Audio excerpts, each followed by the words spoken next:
Sohaib Saeed is the founder and director of Ibn Ashur Centre for Quranic Studies. After a BA and MSc in philosophy from Edinburgh, he graduated from Al-Azhar University, Faculty of Theology in Tafsīr and Quranic Sciences. He completed his PhD at SOAS, University of London, and the book based on the thesis is forthcoming from Edinburgh University Press that's titled Explaining the Qur'an Through the Qur'an. He is presently engaged in an innovative Quranic translation project based on the work of Muhammad al-Tahir ibn Ashur and cooperating with Quran.com on their digital content. Bismillah, alhamdulillah, wassalatu wassalamu ala rasulillah. Assalamu alaikum, everyone. And thank you, Mu'adh, for your very kind introduction, and to Dr. Safi and the entire team for putting together this wonderful conference. I'm going to just start with some notes of optimism.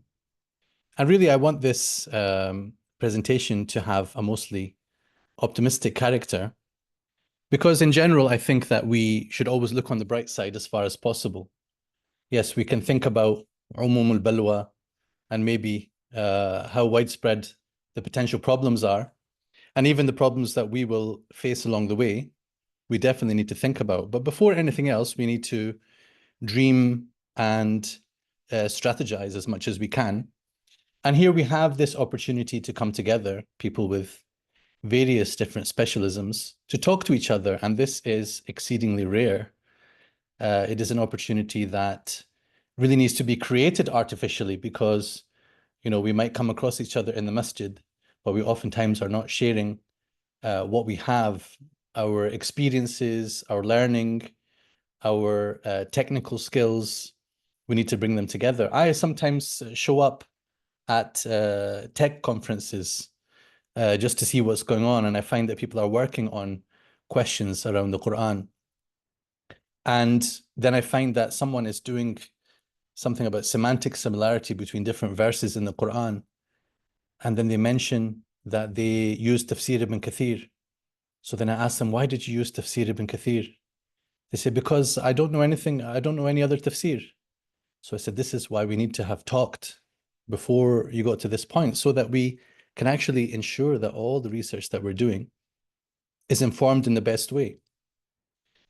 So optimism, I want to talk about optimism from a few angles, just to ease us into our subject and into the further discussions that we're going to be having through the course of this session and beyond.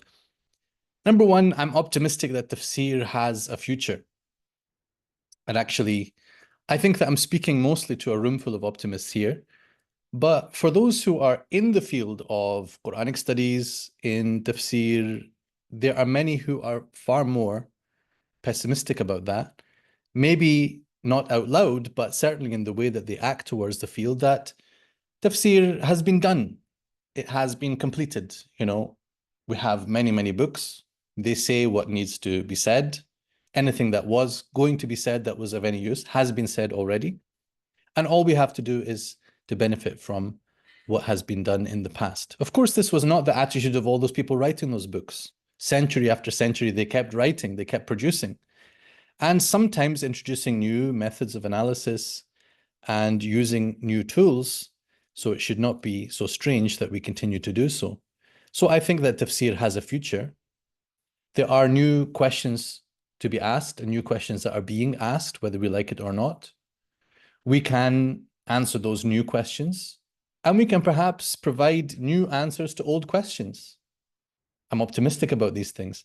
That's why in my PhD research, which was around Tafsīr al-Qur'an bil-Qur'an, I was looking at how do we build this process of interpretation? How do we take the methods that have been talked about and consolidate them and try to direct them towards a future for tafsir? There I wasn't really thinking about technological aspects. And also I have a paper, an open access research paper called Fights and Flights. In this paper, I show how sometimes there are debates that have taken place in the tafsir tradition, which some people have considered to be closed, but which can be constructively reopened, re-examined. Sometimes a view has been discredited that might actually be a very good view. And this is just me easing the door open a little bit within a traditional framework for the idea of renewal in tafsir and new perspectives, new conclusions, as well as, of course, the use of new methods. And I know that many people listening to me will be saying, well, this is so obvious. Of course, tafsir is a very open field, but we should appreciate that that's not universally how people see it. And oftentimes you do need to use the methods of traditionalism to show people the way forward. So the second area of optimism, technology can advance our connection with the reality of the Quran beyond the book. Recently, I've been thinking a lot about the nature of the Quran. The book itself, you know, a book is a piece of technology, right? A printed book, printing itself was a technology, as we know, which revolutionized much of the distribution of knowledge. Before that, the Quran was in manuscripts, masahif. Before that, it was written down while it was being revealed. And then it became the finalized book. So we all know that there was a process of revelation, of proclamation, of delivery, which was oral, and the Quran is a spirit that was delivered to the heart of the Messenger, sallallahu alaihi wasallam. So when we think of the Quran as a book, you know, with a small b, we necessarily are limiting it to one of the ways that we can see it, one of the ways that we can experience it. We can take a book with its covers and start on page 1 and then turn over and get to the next page and the next page. This is one way of seeing it. Now, of course, we nowadays are all experiencing things through these devices that we hold in our hands and through our computers more generally. And this actually presents an opportunity to reimagine our perspective on the Quran. So this conference is not, of course, about Quran and virtual reality. But if we were to have a conference about virtual reality, you know, I have dreams about, now we have the metaverse. I don't know where that's going now, but this was the big thing before we started talking about chatbots and AI, but the metaverse. And can we have a Quraniverse? You know, can we put on our headsets and go and swim and dive into the Quran, you know, explore between its surahs, beyond this idea of it being confined to pages? Can I see a surah in front of me? Can I have the scenes that are talked about in that surah all in front of me? Here I'm dreaming. And this is what I want us to do, you know. We want to, first of all, dream, and then we can look at, okay, what are the limitations of that? What are the ethical implications of that? We need to explore. But first, we have to dream. We have to know what we want. And the third area of optimism is that good things happen when specialists talk to each other. That's what I've already touched on. Okay, just to reassure you that, because although you picked up that I'm come from a somewhat traditional training background, from Al-Azhar, maybe I don't believe that you can ever have a new opinion. Well, sometimes I have my own new opinion. Let me briefly break this one down to you. In Surah Yusuf, towards the end, فَلَمَّا أَنْ جَاءَ الْبَشِيرُ أَلْقَاهُ عَلَى وَجْهِهِ فَارْتَدَّ بَصِيرًا.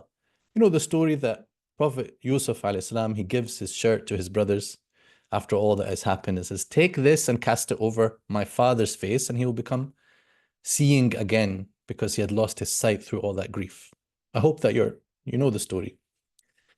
So he tells them, take this shirt and cast it on my father's face. And then Allah says, فَلَمَّا أَنْ جَاءَ الْبَشِيرُ أَلْقَاهُ عَلَى وَجْهِهِ فَارْتَدَّ بَصِيرًا. After much pondering and consideration of the standard views, I reached a conclusion. I won't take you through the whole thought process, but my conclusion was, Al-Bashir here is not talking about the son, one of the sons of Yaqub alayhi salam, but it's not talking about a person at all. The Bashir here, I feel that the best way of seeing it is it's actually the shirt. So when that shirt finally arrived, which Yusuf had sent, and which Yaqub had smelt also, because just before this he says, Inni la ajidu riha Yusuf, I can find Joseph's scent. And when that finally reached him, alqahu ala wajhihi, he cast it over his own face and came to see again. Now, my purpose here is not to convince you of this and to explain and to argue, you know, maybe in the Q&A if you want to, but it will take us away from AI a little bit. My point is to say, I know that this is not in any of the books of tafsir that I'm aware of. Because I looked, I would love to find that someone said this before me, then I would be relieved from the burden of having invented a new interpretation. I would have to say, oh, well, blame this such and such mufassir. A piece of the point is there in Tafsir al-Razi, just that alqahu ala wajhi can mean Jacob cast it over his own face. But as for the Bashir being a shirt and not a person, as I call it, the Bashirt, right? That's another bid'ah here. So as for that, you don't find it in the tafsirs. So I went to ChatGPT and I said, hi, ChatGPT, Assalamu alaikum, wa alaikum assalam. Let me ask you, who or what is al-Bashir? Even I said, who or what? Just, to open up the door a little bit to ChatGPT. What is the reference of this word al-Bashir in verse 96 of Surah Yusuf? So it tells me it is understood to be one of the children of Jacob, and this is what happened. I say, okay, tayyib. Is it possible it could be something else? No, it's not really able to see that it could be something else. So I said, look, suppose that I said to you that al-Bashir here is a shirt. It is the shirt of Joseph. Does that work? So now I'm asking it to check. So ChatGPT tells me, yes, actually, that works fine. And then it gives me some nice explanation, which chimed with some of my own perspective. So with a little bit of prompting, it actually got there and started to affirm what I wanted it to. Then I asked it, okay, ChatGPT, has any of the mufassirin, any of the authorities in this science ever said that the Bashir could be a shirt? It said, yes. This was said by Ibn Kathir, Al-Qurtubi, and a third one I forget. So I said, kadhabt. I said, I know for a fact those mufassirs did not say that. If they had, it would have shortcutted my process a lot. I would have just pulled it out from those books. But they did not say that. So then GPT says, oh, I'm very sorry for the confusion. No, they did not say that. So then I thought, let's see what happens if I then reverse on GPT again. I said, no, actually, they did say that. It says, yes, I'm sorry. They did say it. No, they didn't. Oh, yes, you're right. They didn't. So this is the familiar kind of loop that you get into. Hallucination, false confidence, and then a breakdown of confidence also, that GPT no longer knows what it knows or doesn't know. And as many of the specialists here will be more familiar with, GPT is not willing to quote any source. If you say, where did you get that from? It's not able to answer that question, not because of conspiracy, but because it doesn't work in that way. It is not about identifying specific sources and providing references. It is pulling from this large language model, and it's not specific about where it gets something from. At least with a Google search, you can follow up a particular link and you can see what it is that you're looking at. You can end up in Wikipedia, and we all mock Wikipedia as a reference, but at least it has also some footnotes that allow you to see where did this come from. With GPT, you get none of that, at least at the current time. At the moment, you cannot see any source. If you say, please tell me where this is from, it will say, sorry, I can't. So here are some areas that we at the Ibn Ashur Centre, based here in the UK, are currently experimenting. So these are areas of work that we are doing as researchers, and that we would do manually, but we want to see how can we actually make use of AI and just use of computers in general to speed up some of these processes, to make them more accurate and so on. One of those, Dr. Waleed kindly brought up earlier, we have a project to translate in an abridged form one tafsir of Ibn al-Jawzi, Zad al-Masir, because we like the fact that he summarizes the views that have been advanced before his time and presents this in a very concise way, attributes each opinion to its authorities. It's a very useful thing that people could do with in the English language, and that we'd like to provide through Quran.com, which I'll talk about later. So we have thousands and thousands of these individual questions and answers to translate. That's the kind of thing that doing it manually introduces, time costs, money costs, and indeed human error. Because as Dr. Wildid also highlighted, you have computer error, you also have human error. And it's not clear from the get-go which of these is going to be a bigger problem. It depends on the humans, right? So we've got a question as to which computers we use. We also have to ask which humans we use and what is the training of those humans. If we're going to talk about computer training, before that, I have always had the problem of human training. Being a human is not a qualification. It's just a starting point. So even knowing Arabic is not the qualification. It's a part of the necessity. But what else would train you to know how to read Ibn al-Jawzi in particular? Can a machine do the job of many, many people who you have to train, right? So this shortcutting is so extremely tempting. But we are looking at how do we also use the results as we're finding that it's getting some things wrong. Can we then take those learnings and feed them back into the machine? Can we fine tune the machine to become, a master of translation, at least of a master of translating Ibn al-Jawzi's Zad al-Masir? And then it could perhaps generalize to other texts that have some similarity, right? Which have tafsir content, which have hadith content, which summarize opinions of scholars, right? So that's one of the areas. Another kind of thing that we would love for AI to do for us is to summarize the positions of scholars. If you can throw in a lot of text and say, tell me what is this mufassir's point of view about a certain issue, characterize their opinion for me. Again, this can help to get to the point of benefiting from the vastness of our tradition, right? Because that's the kind of thing that academics do. We want to look at different views, summarize them. Can we speed this up? Organizing information. So for example, some of the things that we are doing just now, as mentioned, working on a translation based on Ibn Ashur's tafsir. Aside from that, in translation, you want to get a sense of what have translators said before. So we've started to generate like this. For this ayah and this word, what is the range of words that were used by translators before? So instead of comparing a list like we have in islamoawakened.com, as we may have seen, a list of the entire, collection of translations, many of which are repetitive on a particular word, can you just summarize for me how many words were used for ihsan in this verse? What are the different words that were used by translators? And then it will come back to me with 5 different words. I don't need to necessarily know who said what. Just give me a range of words that have been used by translators before, so I can throw them into consideration. I can put them on the table in front of me as I think about how I'd like to translate the word ihsan in this verse, right? So organizing information is a way of shortcutting. And I think GPT and Ansari and so on, as they are, can already do these things quite well.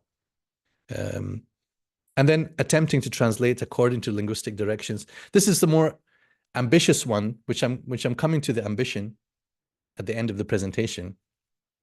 If I say to it, what I'm doing just now, I will look at a whole page or several pages of tafsir in Ibn Ashur's work, and I will say, let me translate the Quran using what he has said. So not AI. This is Azhari intelligence, right? This AI is Azhari intelligence and not artificial intelligence. So I'm using Azhari ilm, right? AI. So I'm taking the tafsir and I'm adapting it into a Quran translation. Now, I'm curious now, if I were to ask the machine to do that, how close can it get to my results? Can I be put out of a job? Because this is generally the thing that people are talking about with AI, the fear of being put out of a job. Well, the optimistic side of that is to say, well, if it can put me out of this job, then I can do the next job, which I can use my Azhari ilm for and let the artificial intelligence do the groundwork and speed up my own work and allow me to move on to the next thing, right? So a little bit of a sort of conceptual background. What does a mufassir do? We could be talking about a mufassir of the past. We could be talking about a mufassir today, if such a thing exists. I like to summarize this in two things that we should keep in mind whenever we are dealing with a subject like this. Number one, the mufassir has to explore. Then the mufassir turns around to explain. These two things really have to be in action. Number one, to explore the text, to consider the questions, to dive into the possibilities in the text, to research and to study the text, to study in context, to draw upon linguistic information, to draw upon extra linguistic information, to draw upon parallels within the Quran, to look at things outside the Quran, such as hadith or such as biblical material or historical material, whatever it may be. This is to explore. In the first place, the mufassir has to have questions and ask questions and answer those questions for him or herself. Then the mufassir will turn to explain the text to a reader. They will turn to clarify questions that might be in the minds of people, right? So when we are thinking about how can AI be used in tafsir or in the study of the Quran, let's think about both of these things. How can it be used for the exploration? And how can it be used in the domain of explanation? I'm not providing a list of things here, but I want us to have this, useful, I hope, bipartite structure for us to think about where we can employ AI in these things. So back in 2018, I published a paper. Initially, I presented this at a conference on Ottoman tafsir in Istanbul, but it should have been at a conference on digital tafsir, but I made it Ottoman because I used tafsir of Al-Alusi as my case study, right? But in it, I presented a thought experiment. I said, what if a traditional exegete, Al-Alusi is fairly late as a scholar, but he very much is following the tradition of tafsir. What if he had access to digital methods of research and presentation, exploration and explanation? How would that help Al-Alusi or any traditional exegete?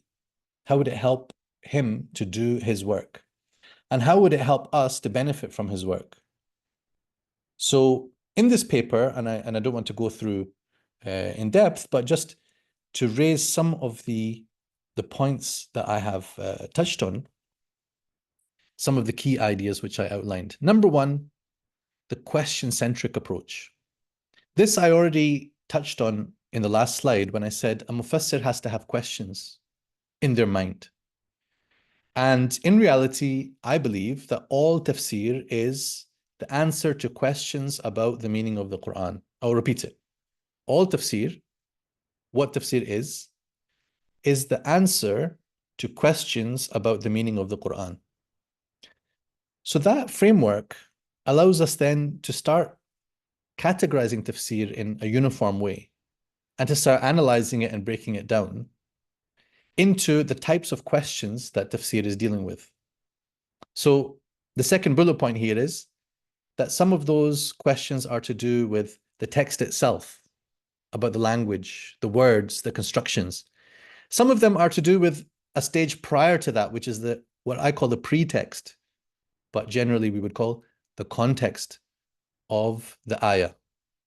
And then there are questions that follow from the ayah, that follow from the wording understood in context. So what are the rulings of this verse? What are the implications of this ayah? What are the lessons drawn from this ayah? This is now what I call post-text, right? These deserve more in-depth treatment, but I want just, again, to think about categorizing things in tafsir before we are starting to think about technology, because then this can help the technologists to work on the material in innovative ways. So I talk about something I call tafsir anatomy, going through the tafsir and breaking it down to identify all the things that the mufassir is saying and doing so that we can follow the thought process of traditional tafsir.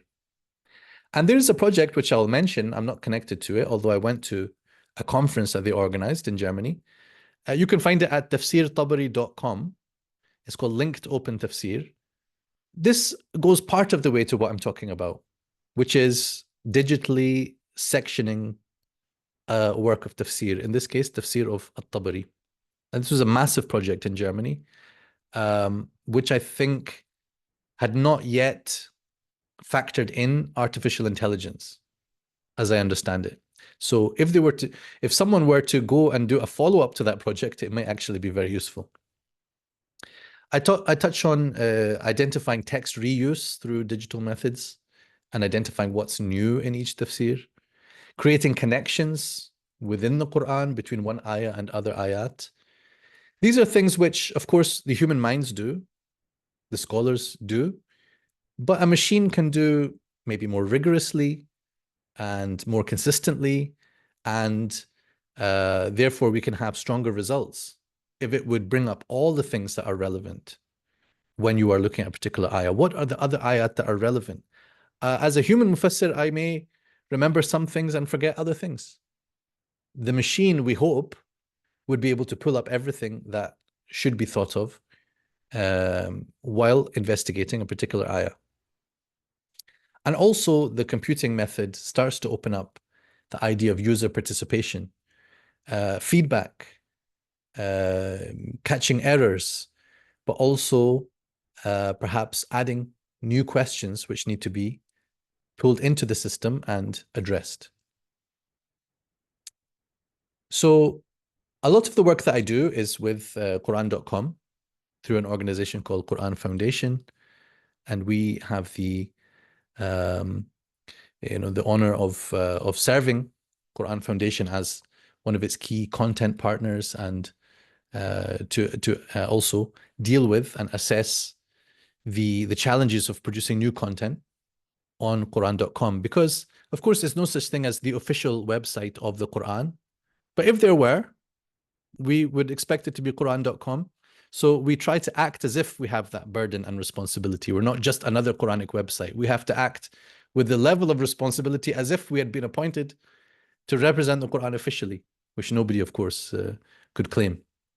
So we really want to be at the cutting edge of the Islamic knowledge, and at the cutting edge, of course, of technology, and to bring these two things together.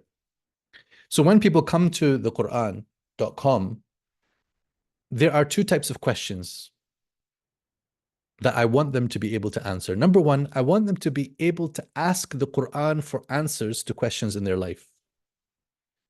To go to the Quran, not as a bot, of course, but go to the Quran as a book of guidance, as a revelation, and say, Ya Allah, you're asking Allah, not the Quran. Tell me what I should do with this situation.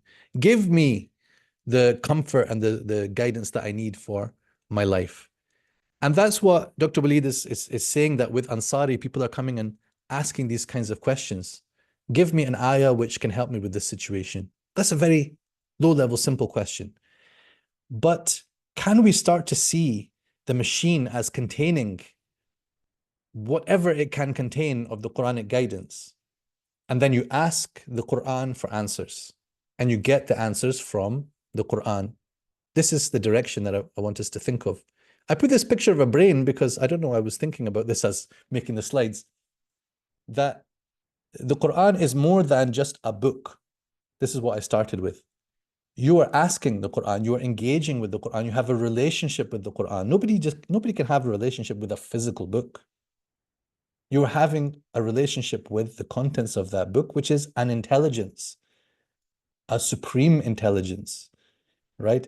So what can the computer reflect of that supreme intelligence? This is the curious question that I'm raising. And secondly, you want to ask about the Quran. You want to ask about the Quran. This is where you're saying, what does this ayah mean? Does this ayah advocate, for example, a certain violence, or ask me, and I want to clarify this particular issue. And of course, scholars receive questions all the time, and people are now directing those questions. They have been directing it to Google for a long time. Before that, they may have been asking Jeeves, but now they're asking Chat GPT, right? And let's hope that they ask Ansari as well. But we know that we cannot yet rely on these bots to provide strong answers. So one of the things that we want to do is input tafsirs, not just tafsirs, but all types of related materials that could guide the answers. And I know that one of the presentations we have is about RAG. I'm not qualified to speak on RAG, but I have come to understand that this is perhaps one of the keys to our solutions, which is, to provide it sources which it can draw from directly and to be able to reference those sources. As Dr. Walid also showed us, the data that it's pulling from of Quran and Hadith and also even fiqh. So collaboration between scholars and machines, this is one of our areas of consideration. Can we at least say that we have human scholars who are working behind the scenes and using the bots to generate a draft answer and then approving that answer and then sending it to the user? Is this enough? Is it going to be fast enough and scalable enough? This is a difficult question. The fear of error, as I said, we are worried about when it goes wrong. And it's fair to say we should always be worried when humans get things wrong as well. But at least with humans, you've got someone to blame and you didn't just set up a machine to go wrong. But also to touch on the ethical or spiritual problem of authority.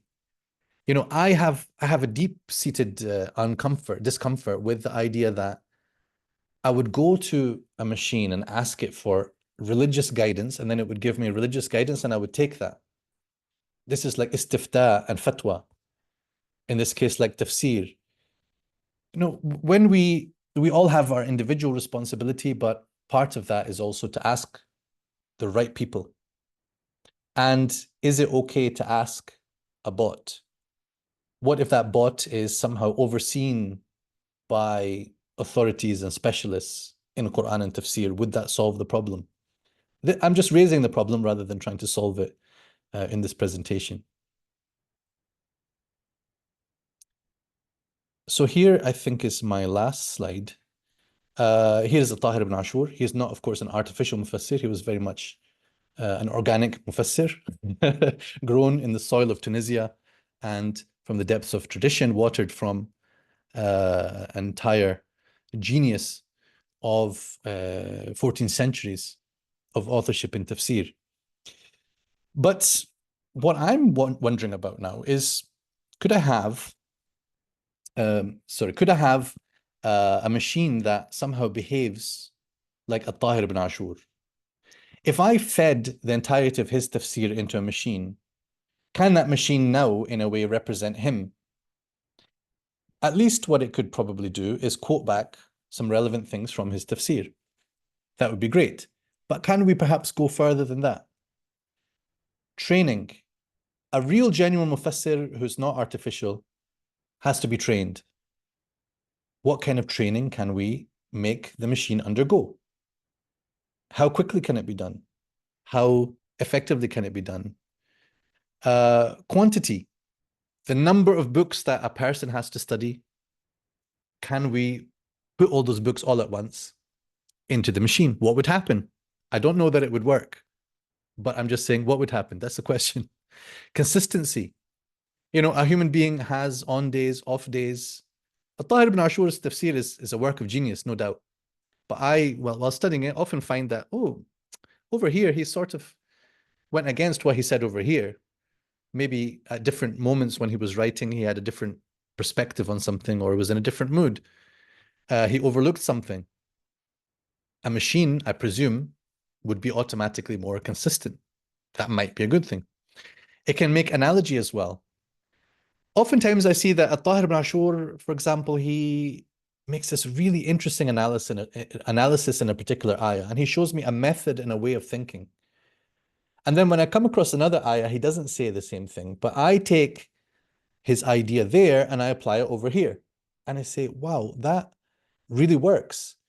I can analogize from what he had said in one ayah to get to a conclusion about another ayah. Again, a machine could perhaps do that. So here are a few possibilities. Again, I'm throwing them on the table for consideration with a hint of optimism. Unfinished tafsir. We have in our tradition a very famous case of this, the Jalalain, Tafsir al-Jalalain. First of all, Jalal al-Mahalli wrote the tafsir on the Fatiha, and then from, I think, Al-Kahf to the end of the Mus'haf, he wrote a tafsir.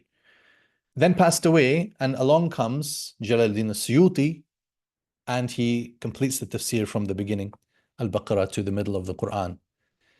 Now, when doing that, presumably he was trying to follow the same method as Al-Mahalli in order to make it one complete tafsir that was consistent as a whole. What would happen? Maybe someone can do this as a master's project or a PhD project. What would happen if you took away As-Suyuti's portion and said, what would the machine generate as a tafsir of Baqarah onwards to complete the Jalalain? Is it possible? What would happen? That's my interesting question. What about tafsirs that haven't been completed? You know, we have wonderful writing of Hamiduddin Farahi from India, and unfortunately, he only did tafsir of a few surahs. Could a machine learn how to write like Farahi and give us something for the rest of the Quran? What kind of results would we see? Good results, bad results? I don't know. But I'm asking these questions. Can the machine combine different methods of mufassirs? Can it contrast their approaches? So one of the things nowadays is people write books of comparative tafsir. What would happen if a machine could bring these things together and say, let's get the best of all these mufassirs? What kind of power would be then represented in that machine, just as a person might aspire to gather all these powers? And can it answer new questions like the accepted mufassirs? So, of course, there were things that those who passed away, they never answered because they're not around to receive the questions that we are hearing nowadays in today's world. And some of those questions, you know, are to do with modern issues. And it might not be possible for them to know. But let's say there are certain questions that could be answered with reference to their works. Can I have a machine tell me, what would Ibn Ashur say about this particular question if he were asked? Because in my translation project, I'm doing something similarly audacious. I'm saying, how would Ibn Ashur translate the Quran to English if he spoke English and was a translator and cared about such things? That's the conceit of my work. I'm trying to say, what if? I'm trying to say, this translation I'm showing you is, I hope, representative of what Ibn Ashur would want to say in English if he spoke English. But you have to trust me on that. You know, and I put my qualifications on the table. You can take or leave. But Ibn Ashur himself did not translate to English, and I can't tell you that he did. So now I'm asking, what if a machine could be given the resources to be able to answer questions and say, this is potentially, speculatively, what this person or that person might have said. And even in the area of fiqh, this might be the position that a madhab would hold based on the usul that you insert in. I don't want to get into now the fiqhi thing because I'm interested in tafsir, but just to show you maybe the potential thought and lines of thought that we could explore in artificial intelligence. Barakallahu feekum. I'm going to stop there, and I'll look forward when we have our question session to engaging with your thoughts as well.